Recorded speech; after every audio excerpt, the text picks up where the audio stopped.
بروحنا يا ربنا مع السلامة في أمان شيخنا الله ربي ارحمنا بروحنا يا ربنا.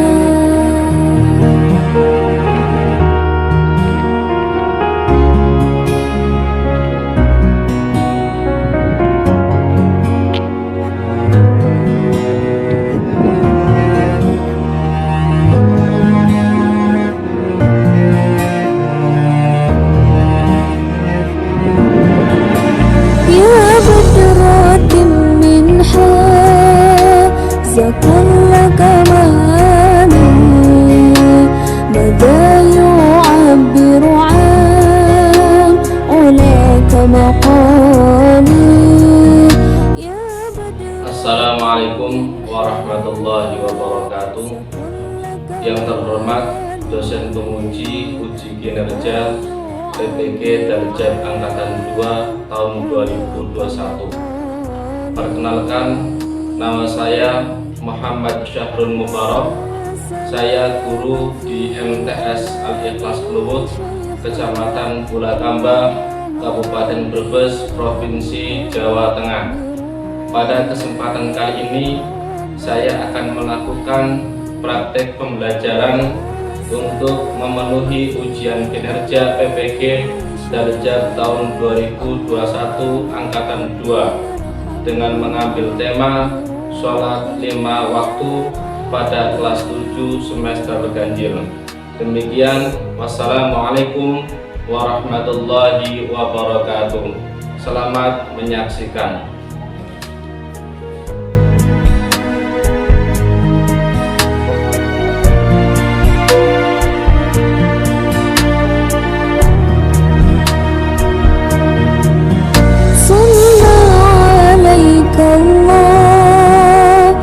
ربي دائما أبدا مع الإبكار والأصال صلى عليك الله ربي دائما أبدا مع الإبكار والأصال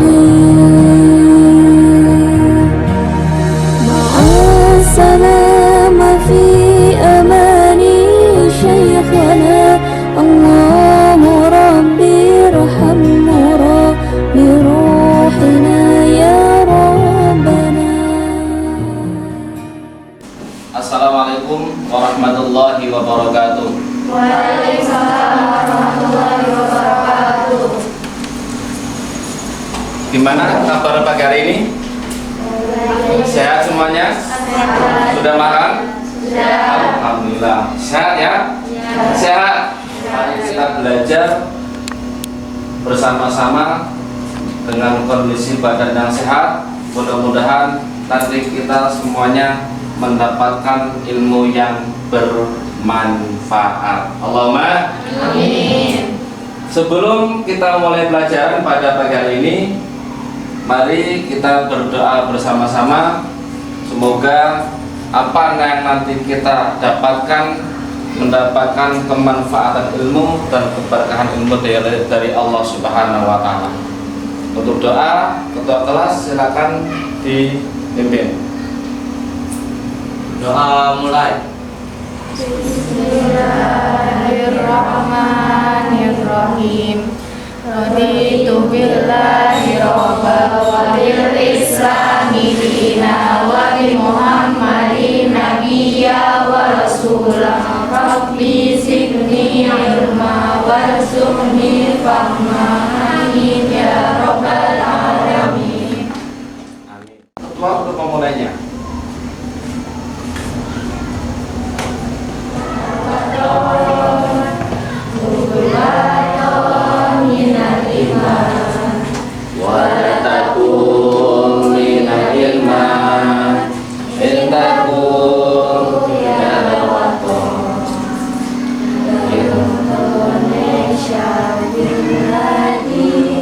Anda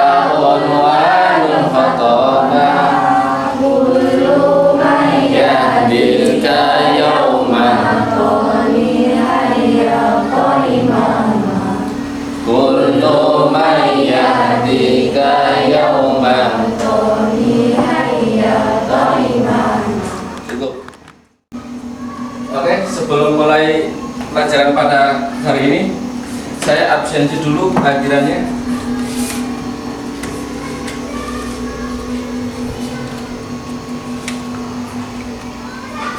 Betty Yulianti Hadir. hadir. Dewi Supriyani Roya Hadir. ya. Intan Berlian Hadir. Taufik Hidayat hadir. Oke, semuanya hadir semua ya. Ya. Anak-anakku yang saya cintai, pada kesempatan kali ini nanti Pak Guru akan menyampaikan materi tentang sholat 5 waktu. Kenapa harus saya sampaikan ini? Tujuannya dalam pembelajaran kali ini saya harapkan nanti kalian itu bisa memahami apa itu sholat, apa itu syarat rukun, apa itu yang membatalkan sholat. Di samping itu bukan hanya memahami tentang pengertian dan hukumnya, diharapkan kalian juga bisa dapat memberikan contoh, mempraktekkan dengan baik dan sempurna dalam materi sholat tersebut. Syukur-syukur bisa mencontohkan praktek sholat dengan baik dan sempurna. Ini tujuan pembelajaran pada pagi hari ini. Oke, anak-anakku sekalian yang saya cintai, mari kita memulai materi pembelajaran pada pagi ini. Sebelumnya siapkan buku terlebih dahulu untuk bisa mencatat apa yang nanti akan saya sampaikan pada materi kali ini. Jadi siapkan terlebih dahulu.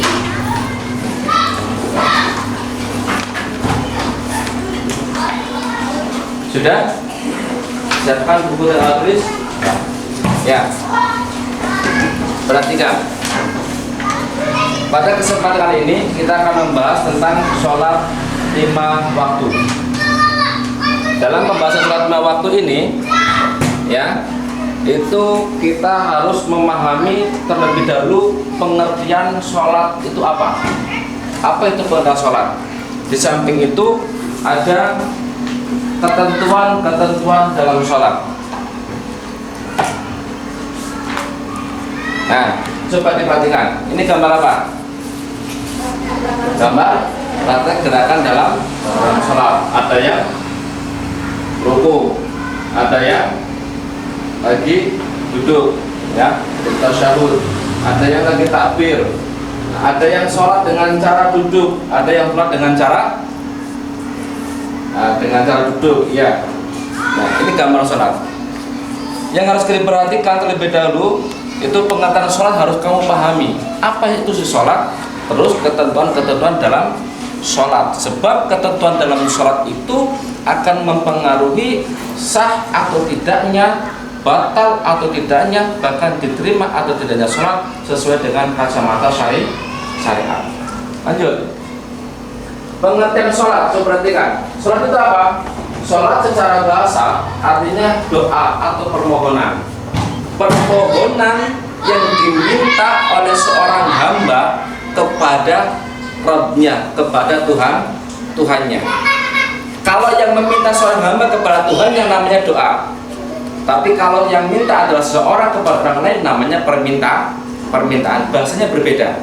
Kalau dengan orang namanya permintaan, tapi ketika dengan Allah, dengan Tuhan namanya doa.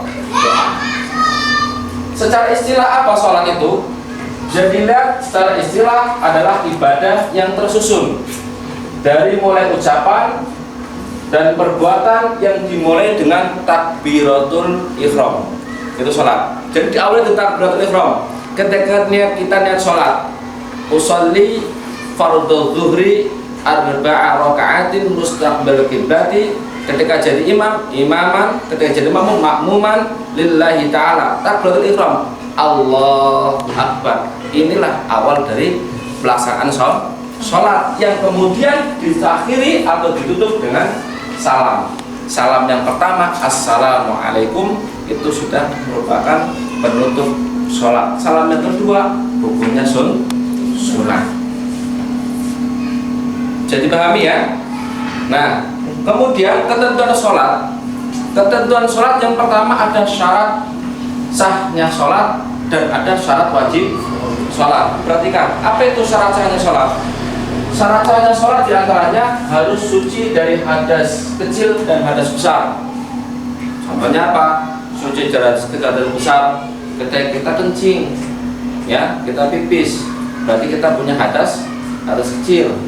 Ya, berak punya hadas kecil. Makanya apa? Ketika mau sholat maka harus suci dari itu. Bagaimana cara mensucikannya? Dibersihkan terlebih dahulu, kemudian dilanjutkan dengan berwudu.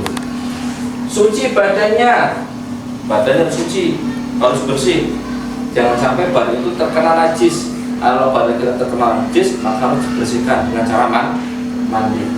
Pakaiannya juga harus bersih, harus suci. Jangan sampai pakaian kita itu tertempel oleh najis. Walaupun ada kotoran cicak, termasuk ini terkena najis. Tempatnya juga harus bersih dan harus suci. Menutup aurat bagi perempuan semuanya harus ditutup. Auratnya ditutup kecuali wilayah muka sama kedua telapak tangan yang batiniahnya. Kalau zahirnya tetap tertutup. Terus apalagi menghadap kiblat. Telah masuk waktu sholat dan memahami kefarduan fardu sholat. Paham ya? Nah, apa syarat wajibnya? Ini harus diperhatikan. Syarat wajib sholat pertama harus Islam, kedua harus balik, ketiga harus berakal. Kenapa Islam? Karena Islam sholat adalah ciri khasnya orang Islam dan merupakan kewajiban yang diberikan oleh Allah Subhanahu Wa Taala melalui Nabi kita Muhammad SAW ketika Isra Mi'raj diperintahkan untuk sholat 5 waktu bagi orang Islam. Non Muslim sholat bukan termasuk sholat. Yang kedua syarat balik. Balik itu apa sih? Balik itu sudah datang waktunya seseorang menjalankan kewajiban perintah dari Allah Subhanahu wa Ta'ala. Ciri-cirinya apa? Kalau perempuan balik itu sudah keluar darah haid atau menstruasi. Kalau laki-laki ciri-cirinya balik itu sudah mimpi basah atau keluarnya mani. Dan yang ketiga, syarat wajib sholat adalah berakal. Artinya apa? Tidak gila, ya, tidak hilang akal. Atau kita sedang mabuk, berarti kan hilang akalnya, itu tidak boleh. Itu syarat wajib harus berakal. Kemudian selain ketentuan syarat sah dan syarat wajib, ada rukun-rukun sholat. Perhatikan, rukun sholat itu ada niat. Jelas, ketika mau sholat kita harus ada niatnya. Kalau sholat zuhur, niatnya zuhur. Sholat asar, niatnya asar. Isya, maghrib, niatnya maghrib. Sholat subuh juga niatnya subuh. Jangan terbalik-balik. Berdiri bagi yang mampu. Ketika kita mau berdiri, maka sholat kita dengan berdiri. Tadi sudah ada gambar dicontohkan. Ada yang sholat dengan cara duduk. Duduk itu bagi memang yang tidak mampu untuk berdiri. Duduk pun ada caranya. Ketika kita mampu berdiri, maka dengan berdiri. Ketika kita mampu dengan ruku, bisa ruku, kita dengan ruku. Ketika kita mau sujud, kita nggak bisa, maka bisa dengan duduk. Nggak harus duduk terus. Ketika masih bisa mampu berdiri, maka berdirilah. Ketika mau sujud nggak bisa, maka dengan duduk. Disediakan kursi di belakang. Yang jelas syaratnya harus berdiri bagi yang mampu, yang tidak mampu boleh duduk. Boleh tidur miring, ya, boleh tidur terlentang, boleh dengan isyarat mata, boleh dengan isyarat hati. Itu yang terakhir. Kalau nggak bisa semuanya, sudah selesai, kita sholatkan kubur. Kita apa? Kalau sudah nggak bisa apa-apa, ya sudah kita sholat terus kita kubur, selesai. Paham ya? Rukun yang selanjutnya ada takbiratul ihram. Setelah kita niat, kita berdiri, kita lihat, baru kita takbiratul ihram. Allahu Akbar. Terus membaca surat Al-Fatihah. Kenapa? Al-Fatihah itu adalah salah satu surat yang dibaca di dalam sholat fardu. Dan itu hukumnya harus wajib karena termasuk rukun sholat. Dikatakan apa? La sholata liman la fatihata lahu. Tidak dikatakan sholat kalau tidak ada bacaan Fatihah di dalamnya. Kamu berangkat Allahu Akbar, ruku, sujud, i'tidal, tapi tidak ada Fatihahnya, tidak membaca Fatihah sama sekali, itu bukan namanya sholat. sholat, tapi sholat harus ada Fatihah. Kemudian ada ruku, ada i'tidal. I'tidal itu apa? Bangun dari ruku dengan tumakninah. Setelah i'tidal ada sujud. Sujud 2 kali dengan tumakninah. Ada duduk di antara 2 sujud. Ada duduk tasyahud akhir dengan tumakninah, membaca doa tasyahud akhir. Apa? At-tahiyyatul mubarakatus shalawatut thayyibatul lillah. Baru assalamu alayka ayyuhan nabi wa rahmatullahi wa barakatuh sampai dengan shalawat, jangan sampai tertinggal karena shalawat itu masuk pada bagian rukun dan masuk pada bagian sunnah ab'ad. Terus membaca shalawat kepada Nabi. Salam yang pertama dan yang terakhir harus dengan cara tertib, jangan dibolak-balik.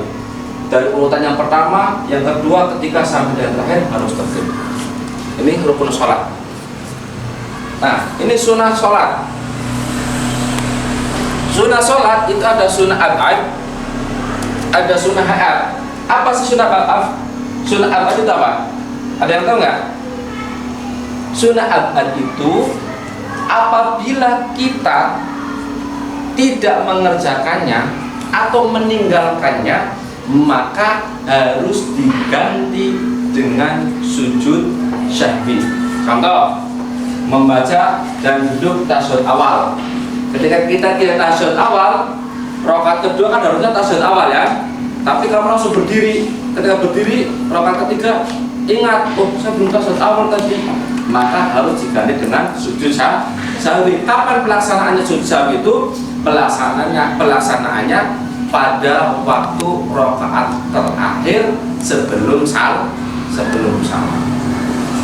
Apalagi membaca shalawat Nabi pada tasyahud awal, ya, membaca shalawat Nabi pada tasyahud awal itu termasuk sunnah ab'ad. Ketika kita meninggalkannya, maka harus diganti dengan sujud syahwi. Shalawat kepada keluarga Nabi pada tasyahud akhir, wa ala ali sayyidina Ibrahim wa ala ali sayyidina Ibrahim kama shallaita ala sayyidina Ibrahim wa ala sayyidina Muhammad wa ala sayyidina Muhammad kama barakta ala sayyidina Ibrahim wa ala sayyidina Ibrahim. Itu namanya membaca shalawat kepada keluarga Nabi Muhammad dan Nabi Ibrahim. Dan sholawat itu dinamakan sholawat apa? Namanya sholawat Ibrahimiyah. Sunnah hayat yang kedua, mengangkat kedua tangan ketika takbiratul ihram. Allah Akbar. Jadi aksamut takbir, ya, perhatikan, aksamut takbir arba'ah. Jadi macam-macamnya takbir itu ada 4. Macam-macam takbir ada 4 di dalam sholat. Dan ini termasuk sunnah hayat. Takbir yang pertama adalah takbiratul ihram. Takbir yang kedua apa? Takbir ketika mau ruku. Allahu Akbar. Takbir yang ketiga mana? Takbir ketika mau i'tidal. Sami Allahu liman hamidah. Itu sudah 3 takbir. Lah takbir yang keempat di mana letaknya? Takbir yang keempat letaknya ketika kita tasyahud awal dan kita berdiri bangkit mau rakaat ketiga, kita takbir kembali Allahu Akbar. Ini takbir yang keempat. Jadi macamnya takbir itu ada 4. Takbir ihram, takbir ketika mau ruku, takbir ketika i'tidal, dan takbir ketika bangun dari tasyahud awal. Dan ini termasuk sunnah hayat. Apalagi meletakkan tangan kanan di atas tangan kiri. Allah Akbar. Ini tangan kanannya di atas tangan kiri, jangan kebalik, di atas pusar, di bawah dada. Ini menurut mazhab Syafi'iyah. Dan kemudian agak sedikit condong ke kiri, nggak seperti ini, tapi seperti ini, sedikit aja. Ini di tengah, ini sedikit aja. Ayo kita lanjut ke batal dan makruhnya sholat. Apa sih batalnya sholat? Batalnya sholat yang pertama meninggalkan salah satu rukun sholat. Contoh, tidak tasyahud awal tadi ya, langsung berdiri rakaat ketiga, itu berarti meninggalkan salah satu rukun sholat. Terus tidak memenuhi syarat sholat. Kenapa? Karena di dalam sholat itu hanya kalimat yang sudah tersusun di dalam praktek sholat itu, tidak ada kata-kata yang lain selain bahasa di dalam sholat. Banyak bergerak, ini membatalkan sholat. Bagaimana metodenya? Kalau kita merasa ada yang gatal, cukup kita letakkan, kita garuk-garuk. Pakainya apa? Pakai jari. Terus minum, makan dan minum. Secara zahir kita minum itu membatalkan sholat, ya. Sisa makanan yang ada di mulut kita, ketika kita makan, terus kita dalam keadaan sholat, kita meraihnya, kita menggapainya, terus kita sampai mendapatkannya, kemudian kita telan, itu membatalkan sholat. Apalagi kita ambil makanan yang penuh lalu kita makan, itu jelas-jelas lebih parah batalnya. Jelas ya? Terus mendahului gerakan imam, ini yang tidak boleh dan sering terjadi, sampai-sampai Nabi melaknat, nanti umatku yang sering mendahului gerakannya imam di dalam sholat di hari nanti akan berubah tubuhnya menjadi seperti himar. Menengok ke kanan kiri, toleh. Kita lihat apa sih? Kalau sholat kita sudah menghadap kepada Allah, maka kita harus fokuskan pandangan kita, fokuskan pikiran kita hanya kepada Allah Subhanahu wa Ta'ala. Menyandarkan siku pada waktu sujud, siku disandarkan. Harusnya begini. Tapi kalau seperti ini, kenapa ini makruh? Karena ketika sikunya kita sandar seperti ini menyamai seperti rupanya bentuk binatang. Apa? Seperti anjing. Ketika kita ruku sujud seperti ini, tangannya disandarkan. Menengadah ke langit, melakukan hal-hal yang mengurangi kekhusyuan di dalam sholat. Oke, anak-anak, dari sini bisa dipahami? Ya, kalau dipahami mungkin ini bisa diperhatikan. Nah, coba diperhatikan nih. Kalian lihat ya. Ini ada apa ini? Ini kayaknya menarik. Ya, coba kita perhatikan. Kalian lihat, sholat yang seperti ini, oh ini yang membatalkan, oh ini nggak boleh. Kedua, melakukan gerakan yang berlebihan. Para ulama menyatakan bahwa gerakan yang berlebihan dan diulang-ulang tanpa kebutuhan bisa membatalkan sholat. Imam Ibnu Utsaimin menjelaskan, gerakan dalam sholat bisa membatalkan sholat jika 1. Dilakukan terlalu banyak, 2. Tidak ada kebutuhan, 3. Berturut-turut, artinya tidak terpisah. Jika gerakan yang banyak tersebut dilakukan secara terpisah-pisah, maka tidak membatalkan sholat. Jika ia bergerak 3 kali pada rakaat yang pertama, kemudian bergerak lagi 3 kali di rakaat kedua, kemudian bergerak 3 kali juga di rakaat ketiga, dan bergerak juga 3 kali di rakaat keempat, yang jika gerakan-gerakan ini digabung, tentunya banyak gerakannya. Akan tetapi, tatkala gerakan-gerakan tersebut terpisah-pisah, maka jadi sedikit karena terpisah pada setiap rakaat, dan hal ini tidak membatalkan salat. Syarhul Mumti'. Ketiga, mendahului imam atau membarengi imam. Nabi SAW menjelaskan bahwa imam itu ditunjuk untuk diikuti. Kita ruku setelah dia ruku, dan kita sujud setelah dia sujud, tanpa mendahuluinya. Bahkan Rasulullah SAW memberi ancaman berat bagi mereka yang mendahului imam, bahwa Allah akan mengubah wajah mereka seperti wajah keledai. Dari Abu Hurairah radhiyallahu anhu, Nabi SAW bersabda, yang artinya hendaknya orang yang mengangkat tangannya sebelum imam dia merasa takut, Allah akan mengubah kepalanya menjadi kepala keledai. Hadis riwayat Muslim, Ahmad, dan yang lainnya. Ada 4 jenis gerakan makmum terhadap imam. 1. Mendahului imam, hukumnya terlarang dan dosa besar. 2. Membarengi imam, hukumnya juga terlarang. 3. Terlalu telat dari imam, seperti terlalu lama sujud sementara imam sudah tasyahud, ini juga dilarang. 4. Mengikuti imam, inilah yang benar. Makmum bergerak setelah imam sempurna bergerak. Dalil bahwa para sahabat tidak membarengi imam adalah hadis dari Al-Bara bin Azib radhiyallahu anhu. Beliau menyatakan, Kami dahulu sholat di belakang Nabi SAW. Apabila Nabi mengatakan Sami'allahu liman hamidah, maka tidak ada seorang pun di antara kami yang menyodorkan punggungnya sampai Nabi SAW meletakkan dahinya di tanah. Muttafaqun alaih. Tidak melakukan takbiratul ihram. Takbiratul ihram termasuk rukun sholat, sehingga siapapun yang tidak melakukannya maka sholatnya batal. Dan di antara syarat takbiratul ihram harus dilakukan dengan berdiri. Sebagian orang ketika menyusul imam, dia membaca takbiratul ihram sambil bergerak turun. Ini tidak disebut takbiratul ihram, tapi takbir intikal. Ada takbiratul ihram, ada takbiratul intikal. Takbiratul ihram itu ketika kita mau menyusul imam dalam sholat, kita takbir Allahu Akbar, takbir dulu baru menyusul gerakannya imam. Tetapi ketika kita hanya sekedar takbir, ya tidak sampai mendekatkan tangannya terlebih dahulu sebentar saja, tetapi langsung takbir terus langsung ikut gerakannya imam, ikut ruku dan gerakan imam, itu namanya bukan takbiratul ihram, tapi namanya takbiratul intikal. Ya, sudah jelas ya? Ini adalah tadi contoh-contoh yang membatalkan dalam sholat. Seberapa kakinya diangkat, ketika kaki hanya menempel begini saja, itu pun bisa fasku sholat.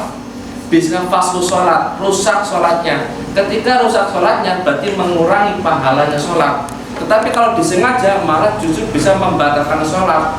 Ya, hanya menempel saja begini.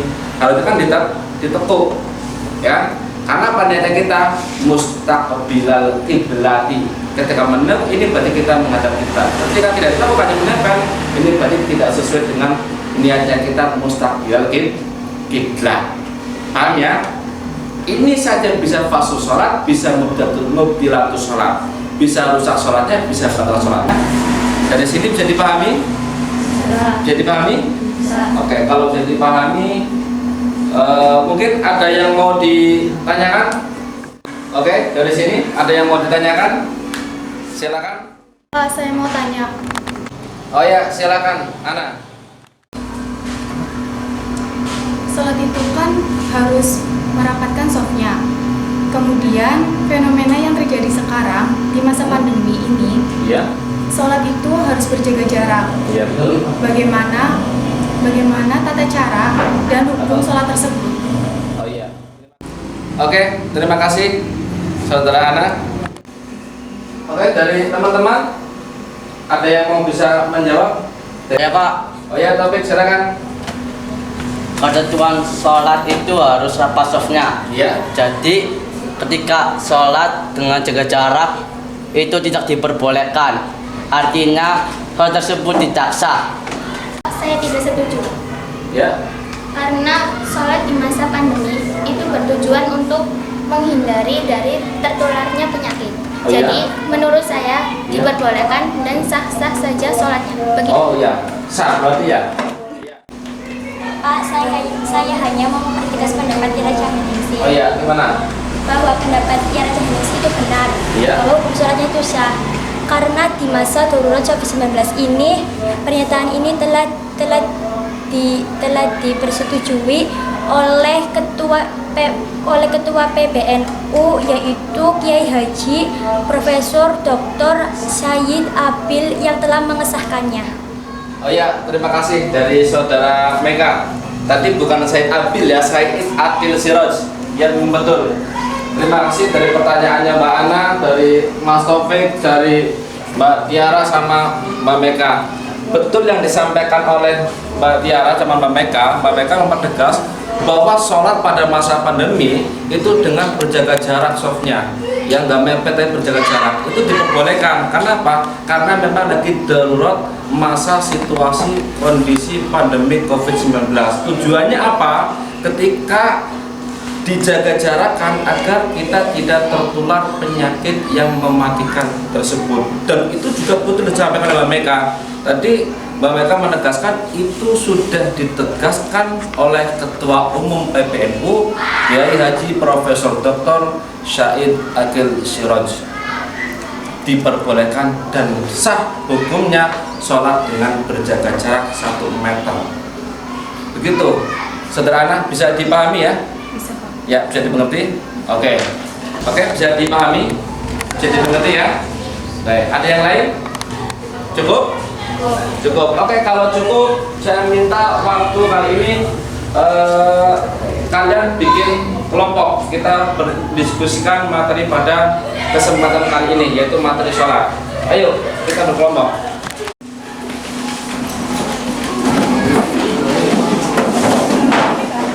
Sudah semuanya? Ya. Ini saya bayangkan ada LKPD yang nanti kamu bisa dijadikan bahan untuk diskusi. Didiskusikan dengan baik ya. Nanti saya minta salah satu kelompok untuk maju mempresentasikan hasil diskusinya.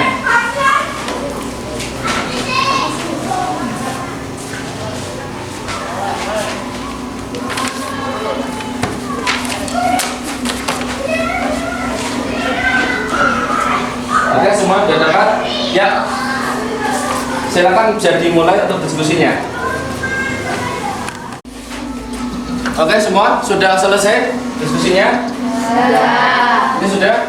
Sudah. Ya. Sudah semuanya ya? Kalau sudah semuanya, saya minta salah satu kelompok untuk maju ke depan mempresentasikan hasil diskusi kalian. Ya, kelompok 2 boleh untuk maju.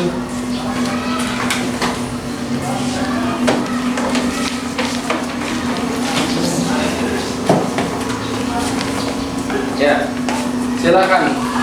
Ketuanya siapa? Mbak Betty. Ayo, Mbak Betty. Assalamualaikum warahmatullahi wabarakatuh. Waalaikumsalam warahmatullahi wabarakatuh. Perkenalkan, kami dari kelompok 2. Nama saya Betty Lianti. Dan sini teman saya Intan, Maesa, dan Nikola. Di sini saya akan mempresentasikan hasil diskusi kami tentang hal-hal mengenai sholat. Yang pertama, pengertian sholat. Sholat menurut etimologi atau bahasa berarti doa, sedangkan secara istilah atau terminologi, sholat adalah perkataan dan perbuatan tertentu atau khusus yang dimulai dengan takbir atau takbiratul ihram dan diakhiri dengan salam. Dan ternyata sholat mempunyai jasad dan ruh. Adapun jasadnya adalah berdiri, ruku, sujud, duduk dan membaca bacaan. Dan adapun ruhnya adalah mengagungkan Allah, memuji, memohon, meminta ampunan kepadanya, memujanya, mengucapkan sholawat dan salam kepada Rasul, keluarga beliau dan hamba-hamba Allah yang saleh. Yang kedua, hukum sholat. Hukum sholat adalah wajib bagi setiap muslim, namun tidak semua orang wajib melaksanakan ibadah sholat. Seseorang wajib melaksanakan sholat apabila telah memenuhi hal-hal berikut. 1. Beragama Islam, tentu karena sholat wajib bagi umat Islam. Yang kedua, sudah baligh. Ini adalah syarat wajib sholat menurut kesepakatan ulama. Ciri-ciri baligh bagi perempuan sudah menstruasi atau haid, sedangkan untuk laki-laki sudah mimpi basah atau keluar air mani. 3. Berakal sehat. Berakal sehat yang dimaksud adalah tidak gila, tidak mabuk karena meminum khamr. Khamr adalah minuman yang memabukkan seperti kiu, topi miring, dan lain-lain. Silahkan, ada yang mau bertanya? Jadi saya mau bertanya. Dari video pembahasan yang tadi di awal, banyak kesalahan dalam sholat. Menurut Anda, bagaimana cara melakukan sholat yang baik? Oke, jadi sholat itu harus sesuai dengan ketentuannya. Ada syarat sholat, syarat sah sholat, syarat wajib sholat, rukun sholat, hal-hal yang membatalkan sholat, dan makruh dalam sholat. Untuk memperjelas jawaban dari pertanyaan Anda, saya akan memperlihatkan video tentang tata cara sholat.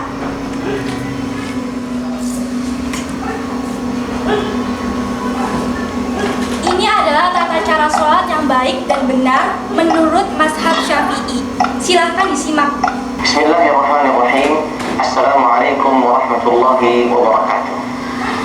Alhamdulillahi rabbil alamin. Wassalatu wassalamu ala asyrafil anbiya'i wa imamil mursalin nabiyina Muhammadin wa ala alihi wa sahbihi ajma'in. Insyaallah pada kesempatan kali ini kita akan mempraktekkan tata cara sholat sesuai dengan mazhab Al-Imam Syafi'i rahimahullah. Dan yang akan kita praktekkan mungkin sholat yang paling ringkas dalam sholat fardu, yaitu sholat subuh. Sehingga ini adalah sholat yang berbentuk 2 rakaat. Pertama kali setelah seorang sudah menghadap kiblat, maka pertama kali setelah dia sudah menghadap kiblat, setelah bersuci dan seterusnya syarat-syarat sah sholat sudah ditunaikan, maka di sini dia akan meniatkan. Kalau itu sholat fardu subuh, maka akan diniatkan sholat fardu subuh. Usolli fardhu subhi. Dia kembali sedekap, tidak kedua kakinya dan lututnya. Lalu kemudian setelah itu dia duduk di antara 2 sujud seperti biasa tadi. Lalu kemudian sujud lagi, saat subuh. Setelah itu, ini adalah berarti sujud yang terakhir. Setelah sujud yang terakhir, berarti artinya setelahnya akan ada salam. Kalau setelahnya ada salam, maka berarti dia akan sujud, akan berbangkit dari sujud, lalu kemudian duduknya tawar. Itulah tata cara sholat secara ringkasnya dalam mazhab Syafi'iyah rahimahumullah tabaraka wa ta'ala. Sekian dari saya. Wassalamualaikum warahmatullahi wabarakatuh. Ya, jadi tadi adalah tata cara sholat yang baik dan benar menurut mazhab Syafi'i. Bagaimana Mbak Tiara, bisa dimengerti? Bisa. Yang lainnya? Bisa. Kalau begitu, sekian, terima kasih. Wassalamualaikum warahmatullahi wabarakatuh. Waalaikumsalam warahmatullahi wabarakatuh. Oke, terima kasih Mbak Peti dan kawan-kawan. Bisa kembali ke tempat. Ya, kembali ke tempat masing-masing. Jadi itu ya, anak-anakku sekalian, di dalam sholat 5 waktu tadi yang dikatakan oleh Mbak Betty harus sesuai dengan ketentuannya. Ada syarat sah, ada syarat wajib, ada rukun, ada sesuatu yang membatalkan sholat, ada sesuatu yang makruh sholat. Itu yang harus diperhatikan. Dan tadi contoh dalam video yang diputar oleh Mbak Betty itu sudah tepat, karena ini sesuai dengan mazhab kita, yaitu mazhab Syafi'i. Dan itulah tata cara sholat yang baik dan benar. Mudah-mudahan dengan ini kalian semuanya nanti bisa untuk mempraktekkan sholat itu dengan baik dan benar sesuai dengan yang dipraktekkan atau dicontohkan dalam video yang diputar oleh Mbak Betty. Oke, ada pertanyaan yang lain? Kalau tidak ada, saya rasa cukup ya. Cukup. Nantinya kita akhiri pertemuan pada kali ini. Nanti untuk pertemuan yang akan datang minggu depan, nanti kita akan membahas tentang sujud sahwi. Bagaimana sujud sahwi yang baik? Apa itu sujud sahwi? Nanti kita akan membahas itu biar kalian semuanya paham, biar kalian sudah bisa menjalankan sholat dengan baik dan benar. Oke, kalau sudah selesai tidak ada pertanyaan lainnya, mari kita tutup sesi pertemuan materi pada kali ini dengan bacaan Alhamdulillahirabbil alamin. Sekian, terima kasih. Wassalamualaikum warahmatullahi wabarakatuh.